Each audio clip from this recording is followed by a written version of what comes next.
everyone. I'm Symphony Privet. Thank you for joining us here on Featured. We hope to inspire or simply make you smile with uplifting stories across the country. Specialty plates are on the rise in Colorado. Specifically, the black specialty plate has become more popular than all of the state's other plates combined. And it's not just about giving your car a sleek look. Evan Krugel shows us how the black plate is making a difference. Colorado drivers have plenty of options when it comes to picking a license plate. But one choice is becoming harder and harder and harder to miss. Like, oh, wow, there's one. I don't know what it is about them, but I'm glad it's happening. Alice Wurst is happy because every time someone pays $25 for a black plate, her nonprofit, the Home Builders Foundation, gets more money to help people like Grayson Fox. Welcome to MC Cribs. No. Grayson was in a car crash in Arvada in high school, and thanks to Home Builders, now has a place he can actually get around. But it's just super spacious in here, like not even thinking about anything, and just, you know, I can do all my stuff without thinking, like getting underneath the sink, super easy, you know, cool stuff like that. Just getting them back to normal life and the joy they have at just doing things we take for granted every day. Last year, Alice's nonprofit helped fix up homes for 176 Coloradans, thanks in part to funding from the Black Plate. Proceeds go directly to the Colorado Disability Funding Committee, thanks to an idea from Josh Winkler. We knew the black plates would be popular, and the popularity went way faster than what we thought. The black plate now makes up 7.7% of all Colorado plates, making it more popular than every other group special license plate combined. I can't count anymore. There's too many of them. Last year, it brought in more than $12 million in revenue for the committee. There just is no other money out there, and so this is incredibly important to fund those programs to help people with disabilities just get their basic needs met. Josh understands that because he has paralysis after a 1998 car crash. He was one of the first to sign up for the black plate. Everybody's got black now, and I'm like, oh, maybe I'll switch to blue or red and do something different for a while. Those red and blue plates also fund the Disability Committee, but those colors have been slow to take off. I don't even know that I've seen those, so I think you're right. Alice hopes people keep choosing the plates, knowing every dollar can make a difference for people like Grayson. It's amazing that I can come home and really feel like I'm home and not have to think about everything else. Grayson happens to love cars, and after learning what the black plate helps, now plans to get one too. If the DMV wasn't so tough, I'd probably get it right away, but now I know that the black license plate actually helps with people with disabilities afford stuff like this, and hopefully I can get one here soon. I would love that. That was Evan Krugel reporting. A Make-A-Wish recipient from Alabama is getting his wish granted, and thanks to a partnership with a local aviation company, they're riding in style. Bo Russell takes us along for this special send-off. After 40 years of granting wishes in Arkansas, another wish is taking flight. For Leo and his family, this flight means more than just a trip. It's a break from hospital visits, treatments, and tough days. A lot of kids go through their treatments and they don't get a choice whether or not they have to show up or to get hooked up to a machine. But Kate Richardson with Make-A-Wish in Northwest Arkansas says days like today help give children back the power of choice. It is seeing children get their autonomy back, getting to choose exactly what they want to do when they want to do. She says that when granting a wish, one of the biggest challenges is how to get there. One of the most expensive parts of a travel wish is the actual travel. That's why she says she's grateful that Buffalo River Aviation is stepping up to help make dreams come true. So we're here to give the gift of travel to an amazing young man. Buffalo River Aviation is turning a long, complicated trip into a simple 3-hour flight. So they're headed to Disney World, and so we're taking them into Orlando. They'll be there for the week, and then we'll bring them home this next weekend as well.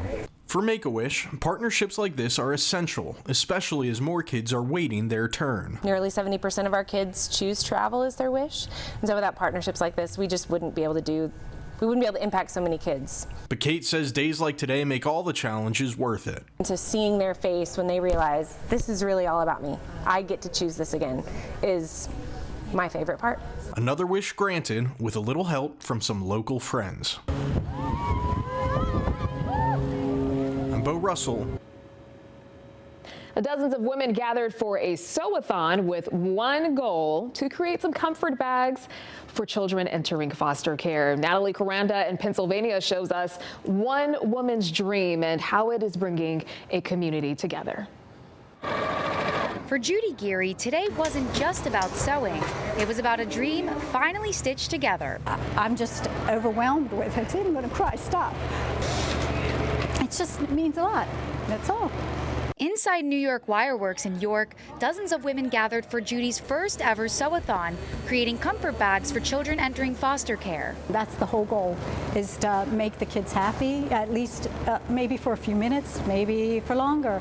But they're coming out of a horrible situation. Despite some weather concerns, more than 20 women still showed up. People came through the snow. We did cancel it this morning, and then my friend Carrie said, I can drive you. By the end of the day, 21 complete sets were finished, each one including a tote bag, toiletry bag, and a pillowcase.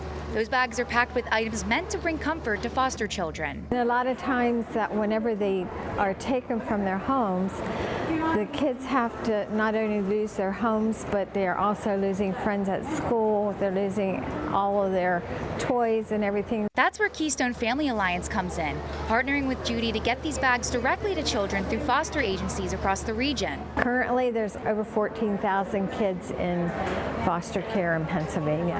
Whenever the caseworkers take a comfort bag to the children, at least the child feels like they do have something given to them new. When Fox 43 first shared Judy's story in November, she was sewing surrounded by a closet full of fabric and an idea she hoped might grow. Now, nearly 100 bags have already been made and delivered to foster children. It started because of the closet. Don't know what I'm going to do with all this fabric. Judy says more sew-a-thons are already being discussed to continue to provide comfort, dignity, and hope for kids who need it most. Helping out these kids that are in such a bad situation. So let's make them smile a little. Natalie Coranda. Volunteers and fresh produce are helping feed hundreds of thousands of people across South Texas. Barry Davis is putting his green thumb to work as he takes us to the San Antonio Food Bank's urban farm. Take a look.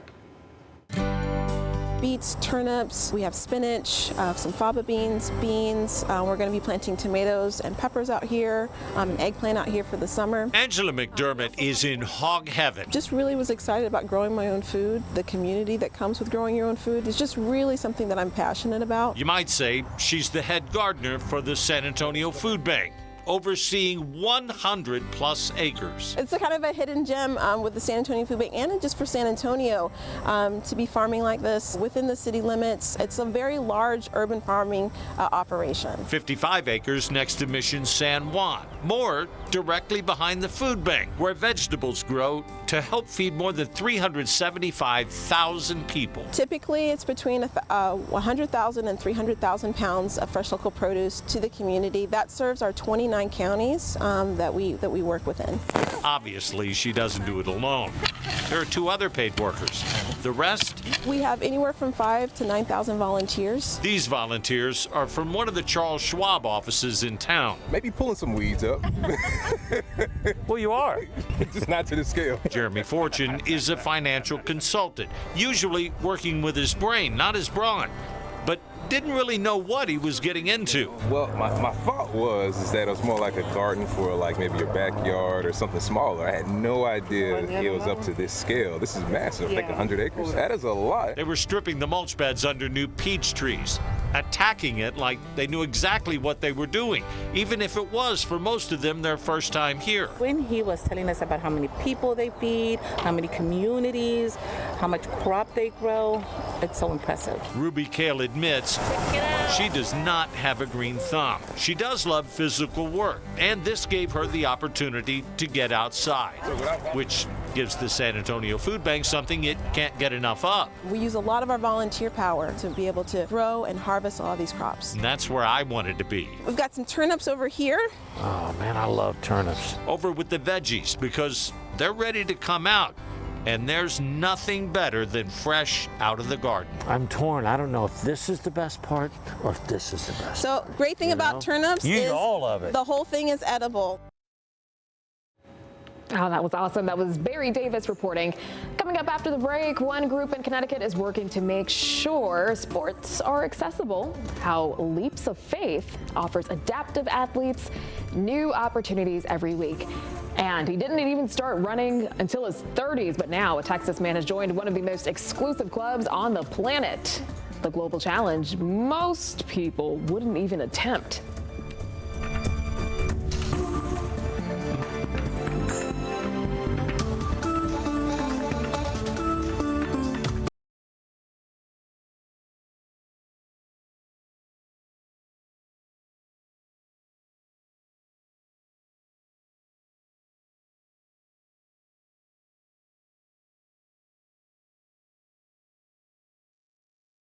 As always, the snow sets the scene at one ski mountain in Connecticut. Every winter, the team from Leaps of Faith helps get adaptive skiers in gear. Jim Altman joined them for an inspiring outing.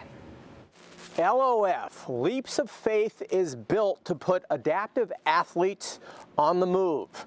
And at Mount Sellington, when things go downhill fast, well, that is always a good thing.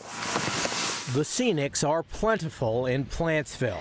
Every day is a gorgeous day to be on a mountain. And that downhill trend continues. Love it. It's the one that almost always uplifts. He's smiling already. Leaps of Faith has been around for over 30 years. The team from LOF, Leaps of Faith, are helping adaptive athletes to find a balance again. It's what they do in winter. Leaps of Faith is an awesome nonprofit organization that takes people with mental disabilities and physical disabilities, and also veterans, out in the environment to have fun. Stricken with cerebral palsy and wheelchair bound. You like this part? Shaniqua Freeman seeks more freedom. And that means ascending to the summit. She's part of a group outing from the Brooklyn-based Adapt Community Network. So what does a day with added twists like this do for her? I like the speed. I like the fact that we go fast in all of the turning. This is a blast. I do it so much I lost count. For Shaniqua, now 44, she's become a familiar flash of green who welcomes such rapid decline. Is this a feeling of freedom? A big feeling of freedom, and it gives me the confidence to trust yourself to take me out of my comfort zone, and it feels good to do something different. Instructor Peter Andero has spent the last decade donating his time and talents to Leaps of Faith. It's such a win-win as a volunteer to give that opportunity to the participant with the disability, and for the volunteer to enjoy giving them that experience is great. I would like to think we're all making a difference, not just myself. It's bringing something that they probably never thought they'd be able to do. And from this skier's view, some added perspective. Never feel afraid to come out of your comfort zone. Always give yourself grace to accomplish goals that you put your mind to. Nice. In Plantsville, Jim Altman, Fox 61. makes a living helping people manage risk, but a financial advisor from Texas just took the biggest gamble of his life. And what started as a crazy idea turned into a once-in-a-lifetime journey around the world. Here's Sean Giggy. Anytime you talk to people about money, it's... As a financial advisor in Waxahachie, 45-year-old Paul Box has made a living taking calculated risks. That changed last month when he made the craziest decision of his life. Absolutely, but crazy's not always a bad thing.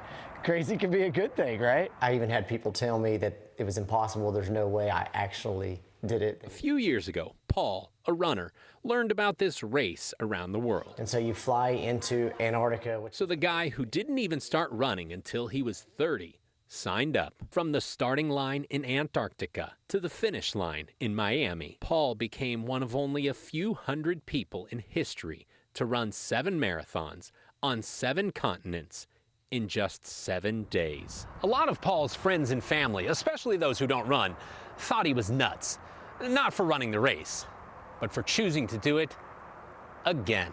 Most of them just said, why? Like, you've already done it, why? Good question. Life can be boring if you don't go adventure some, so this is my way to adventure. This time, his second race around the world, Paul didn't just run, he won. But he says the greater reward was the journey. It's definitely made me much more curious and I would say culturally aware. Paul says by stepping so far outside his comfort zone, he discovered a world full of good and good people. Paul understands that for most, running a marathon on every continent isn't possible, but says the lesson is applicable. Get out of your front door, right? Turn the TV off and go meet people and do something to build your community, to love on those around you, to care for those around you. And when you do, you'll find that serving others will serve you well in the long run. In Waxahachie, I'm Sean Giggy. Alrighty, coming up after the break, one 10-year-old girl in California wrote a thank you letter to a local cafe. How its owner stepped up for her and her classmates. And still ahead, a teacher in Arkansas is using artificial intelligence to make his lessons more engaging. How he's using the new tech to help his students learn.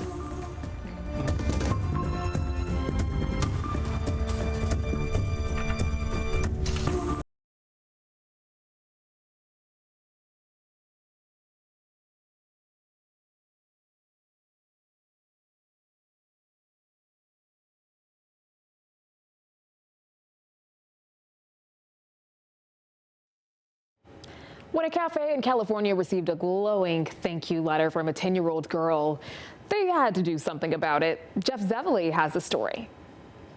When you own a restaurant, if the food isn't cooked just right, you get complaints, which is why this letter is so special.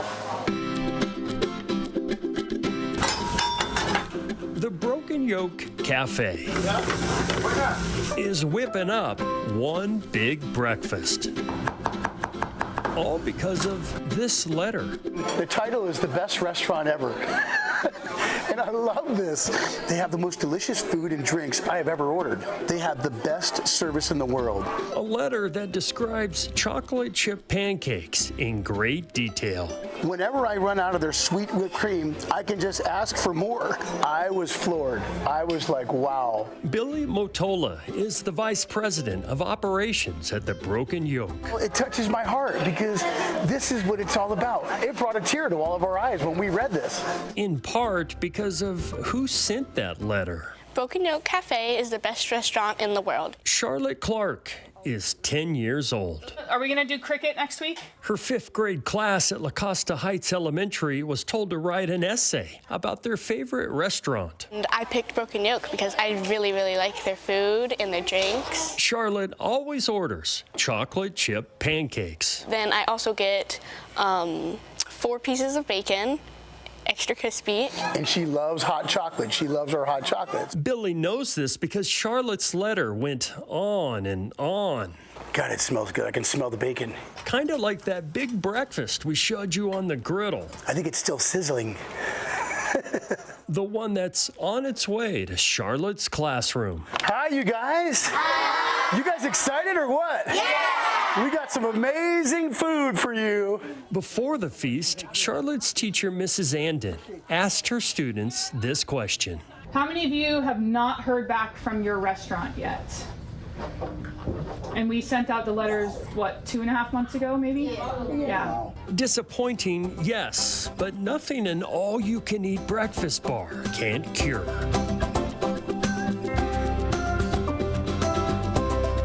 The kids ended the meal with a bacon chant. Bacon! Bacon! Bacon! Only to be outdone by this shout-out. You are just an amazing young girl. For the classmate who wrote a special letter and really poured it on. Charlotte! Charlotte! In the Zeppeli zone, Charlotte! Jeff Zeppeli. Oh, that is awesome. And now I want some pancakes. All right, stay with us. We have more for you straight ahead. We take you to a small cafe in Georgia that's brewing up more than just coffee. How one business is changing lives, one cup at a time. You know, I used to walk around thinking I'm like every other kid for something bad happened to me, and then people, you know, came to help me, so it really means a lot to me. Two rival schools are putting competition aside to support one of their own. Students are teaming up for a fundraiser to help a family after a deadly car crash.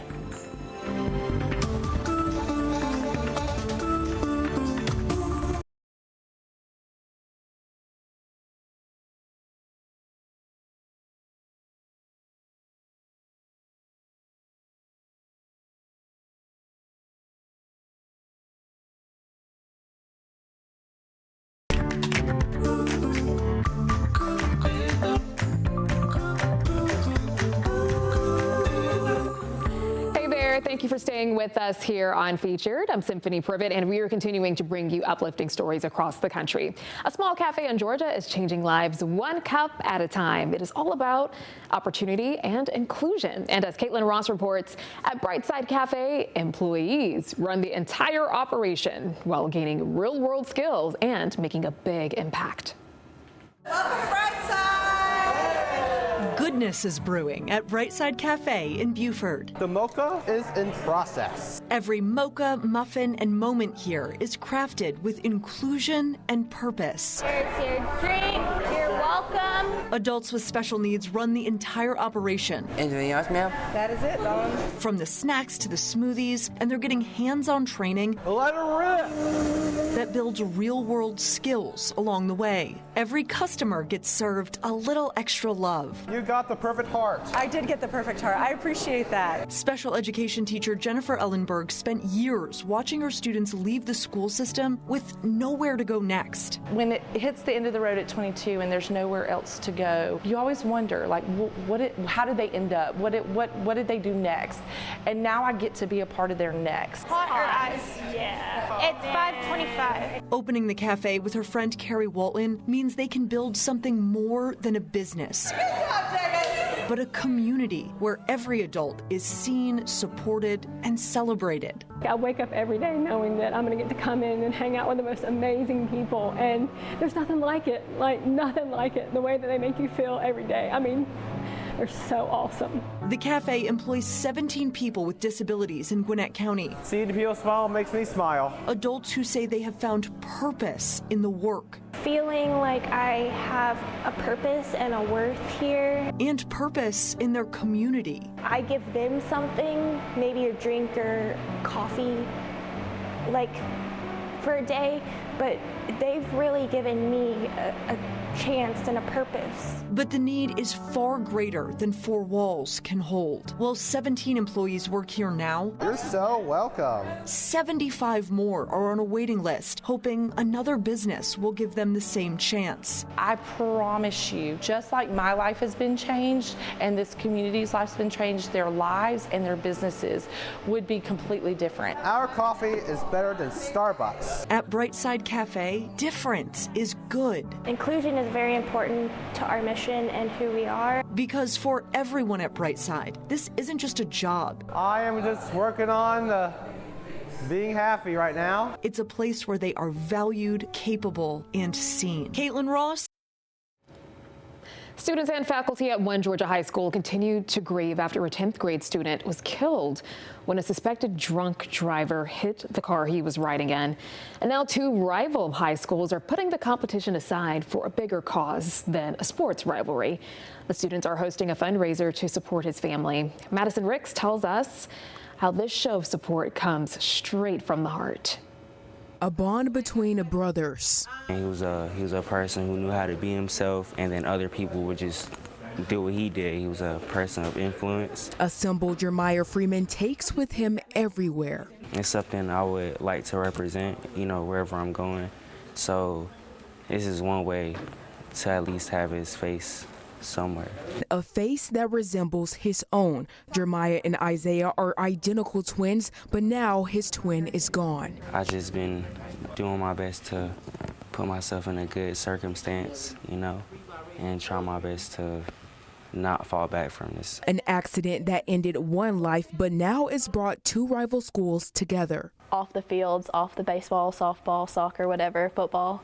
It's really nice to see all of us come together and just be one big old team. A cause that started from one phone call, a call that Jamarion Chapman, vice president of East Lawrence Interact Club, says led to this. I know after the incident, while it was still fresh, I don't think we were aware of it, but at once everybody started thinking about different things they could do to help the family. I think that's when we started to get the idea rolling. So. An idea weeks in the making that will help raise money for Jeremiah, a fundraiser that has created a moment of togetherness for the East and West. It's been a little minute, so I didn't think nobody would really care for real. So it really means a lot that people are still trying, even with the time that has passed. Time he's grateful he shared with his brother. Reporting in Dublin, Madison Ricks. A middle school teacher in Arkansas is using artificial intelligence to create some educational songs. Bryant Kwilecki explains. We've been trying to find ways to use AI in different aspects as in our teaching. 8th grade social studies teacher John Perry Mize has used music before to help his students learn, but he noticed there is not much out there when it comes to Arkansas history. So he started using AI music generator to create songs about the topics covered in class.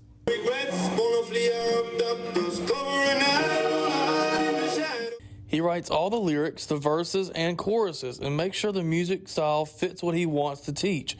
Then AI handles all the musical arrangements. I try to make my prompts really precise. I'll add in files as well of documents, so I know it's pulling from accurate information. I always proofread everything. He said it's a great way to keep students engaged and it helps them retain the information.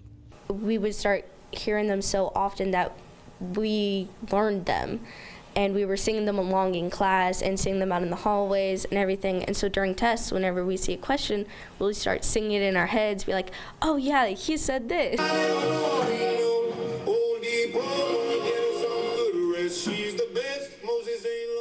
This approach has even inspired students like Ella Drumheller start writing their own songs and poems to help their classmates. I've always loved writing. For me to be able to write something and him tell me, this is really good, Ella, and other kids also enjoy it, it made my confidence go up, and it also made me actually think, hey, even though I'm still a student, I can help others as well.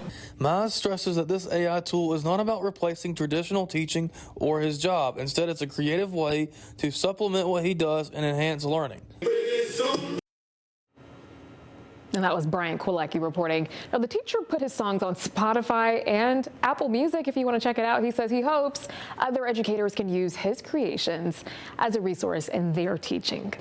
All right, moving on to our next story here. Tom Cornish volunteered for service during World War II, then just kept volunteering.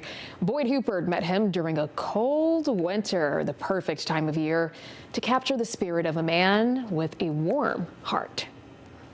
A volunteer whose work is never done. This is a hook. This is a loom.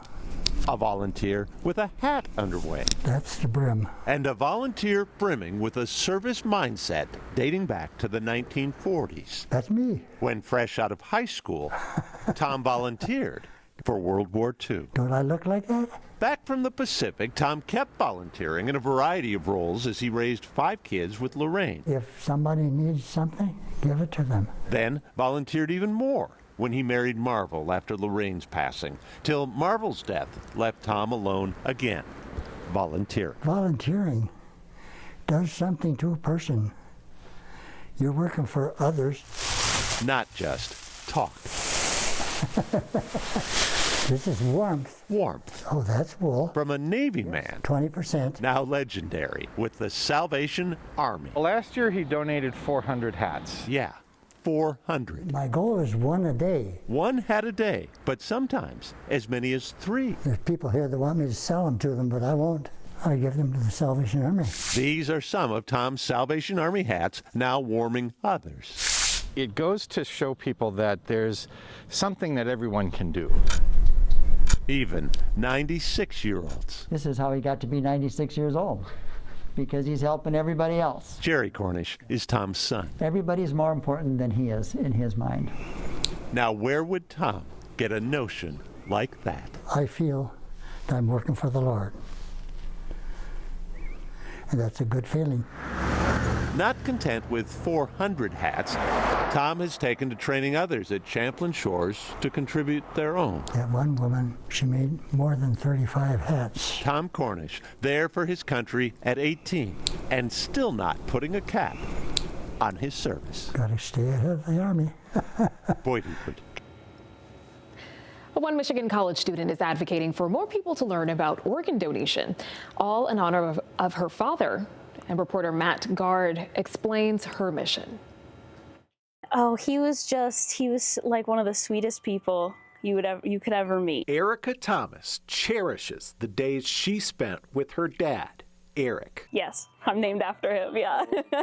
She just wishes she could have had more time. So my dad was on the heart transplant list for about 4 or 5 months. It's a really, really long list. Unfortunately, he had a stroke before he was able to receive a new heart. Eric passed away when Erica was 12. Oh, it was terrible. Yeah. But he saved lives donating his organs, inspiring Erica to save even more. A couple of years after he passed, me and my mom went to a Donate Life at the Zoo night, and that's when I was kind of like, this is really cool.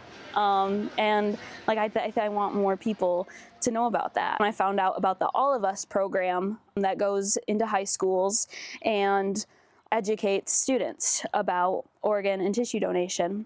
And so I wanted to bring that into my school, and so I said, let's bring someone in. The program was a big hit. I had kids coming up to me saying, I didn't really know about this. Like, now I want to make sure that, like, when I go get my license, I'm going to check off yes, because this is just really cool. She's still supporting the cause in college. Started a student organization called Gift of Life at CMU. Surprisingly, a lot of kids are already signed up, a lot of students at CMU, so that's really good as a start. But there's more work to do. Every person counts, because every person can save up to 8 lives and impact so many more. Erica keeps finding ways to honor her dad's memory. All of my advocacy is for him, and I know he's really proud of me, and so that's what motivates me to just keep going.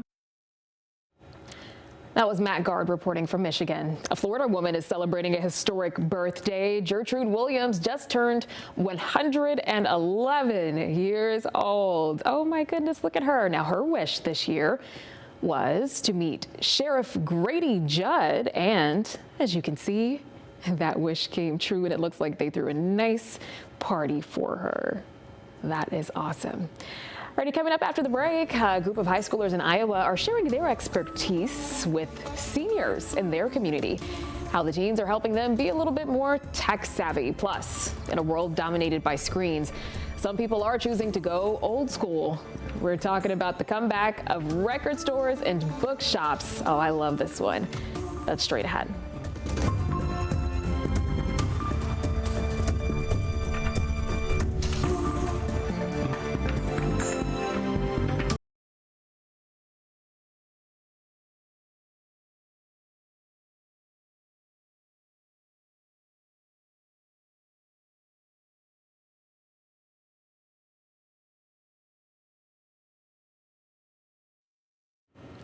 An effort is underway to both bridge generations and bring untold stories to light. It's all of the work of a Maryland filmmaking program that's making a positive impact. Sean Martinelli has the story.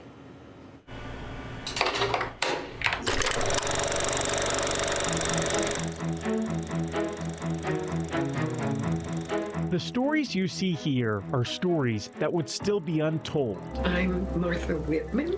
My name is Victoria Antoinette Rose. My name is Joanne Malone. Untold if it weren't for a group of Wheaton High School students. I came to Wheaton High School in 1989. This teenage film crew is part of a group called Village Reels. They crisscross Montgomery County, Maryland, documenting ordinary lives. Today, that's teacher David Schaffner. When they approached you with this idea of participating in this documentary, the answer was no. I don't really want to do it. As a history teacher, David never thought anyone would be interested in his story. This is Docs in Progress's effort to keep history alive. Barbara Valentino is CEO of the nonprofit Docs in Progress, which organizes Village Reels. It was really, how do we get the generations together? And frankly, this is my pet project. The group teaches students like these the fundamentals of filmmaking. Those students are then tasked with finding a subject and sharing their story. It makes it a lot more real. It's like taking a microscope and like zooming in. Gives me like a whole new perspective on like life in general. A lot of stories and other people's stories, we can kind of always relate those to our lives. The hope is telling stories of different generations helps create different perspectives. We have one, John Wilkinson, who spent his entire time in Montgomery County Public Schools as a blind student. What I remember is that my parents, they seemed to never regret having a blind child. A former nun who was a protester. My little claim to fame was to be the first nun in the United States to commit a federal felony and be prosecuted for it. A gentleman, Larry Hastings, who grew up on a tobacco farm. You start at 7 or 8 o'clock in the morning and you work till 7 or 8 o'clock at night. And these are stories that they're everybody's neighbor and nobody knows. And it's important that they live. That's the most important part, because isn't that what we really identify with when we think about history? Together we can learn something. Learn that history goes beyond a textbook, and from the lives of those without fancy titles. And we all have a story to tell. Even a high school history teacher. Good stories have good characters, and history has a lot of good characters. In Silver Spring, Maryland, Sean Martinelli. A group of high schoolers in Iowa are helping senior citizens get smarter when it comes to technology. They are lending a helping hand through an organization called Tech Time with Friends. Here's Alex Fulton. One is the timer that Zach just explained. The one to the left is the stopwatch. The Independence Village turns into a classroom on certain Saturdays. There's a setting within the clock app where you can go to alarms and set a specific time whenever you had to wake up. Let's say you have something planned that next morning. One of the biggest things I struggle with is the residents don't understand the difference between the phone being off and the phone just like sleeping. Joaquin Northwest senior Collier Cotheville and his friends are teaching tech to senior citizens. This Saturday's lesson focused on the flashlight and clock apps. But if you want to adjust it and make it even bigger, you can make it this big. It started 3 years ago when Cotheville realized his grandpa was struggling with his phone. I saw how easily I was able to assist him because I have so much experience with technology. And so I translated that process back into an organization. Now, 9 students travel to 3 Metro retirement homes to give lessons on AI, internet security, and other topics. Especially in this day and age, it's become more and more important. And I think with AI becoming more and more believable, you need to know how to detect AI. The hope is that this makeshift classroom for senior citizens will clear up any confusion and make lives a little easier. We help them with the things that they don't know or confused about. We spend time at the end going and talking to each and every one of them to make sure that all their technology needs are satisfied. That was a great story from Alex Fulton. Now this next one I'm really excited to show you guys. From vinyl records to paperback books, physical media is making a comeback. Local shop owners in Portland, Maine say a growing number of customers are looking to disconnect from screens and reconnect with the real thing. Drew Peters has more. For me, it's just like a much more enjoyable, focused way of listening to music, I guess. Browsing his local record store is something Portland resident Matt Nye says he's been doing more and more recently. Just the whole ritual of it, I find very almost romantic or much more enjoyable than just double-clicking a song or an album on my computer. Owner of Electric Buddhas in Portland, Mike Breton, says Nye is one of dozens of customers he's been seeing recently who've been looking for more traditional media formats. There's been a huge demand for things you would normally have given away a year or two ago or 5 years ago. People are looking for VCRs. People are looking for even DVD players now. A demand Breton attributes mainly to the increased prevalence of AI-produced media and digital streaming services that rely on subscription fees rather than paying to own each piece of media. People having the real thing, not having this intangible, ghostly connection to what makes them happy, but rather have it themselves. It isn't just record stores seeing a bump in customers, though. Bookstores like Print a Bookstore here in Portland are also seeing an increase. There is really a movement among people to disconnect. Everything is so digital, we're all online all the time.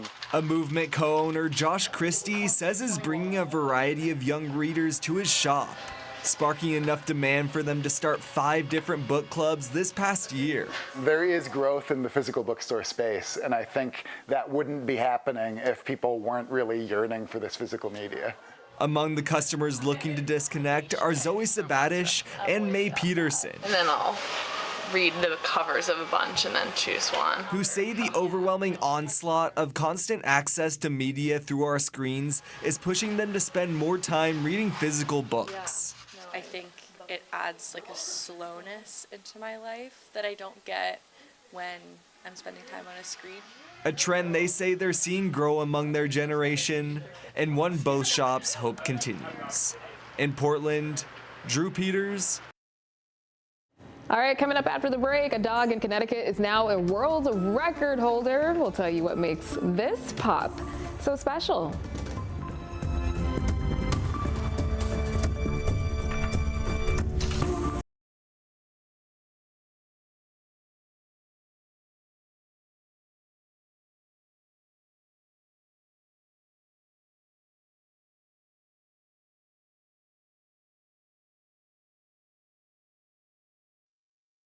Welcome back. A dog in Connecticut is making headlines around the world after earning a brand new Guinness World Record. Miss Minnie has been officially recognized as the world's tallest living female dog, and her owners say she is just as sweet as she is big. Victoria Anderson has the story.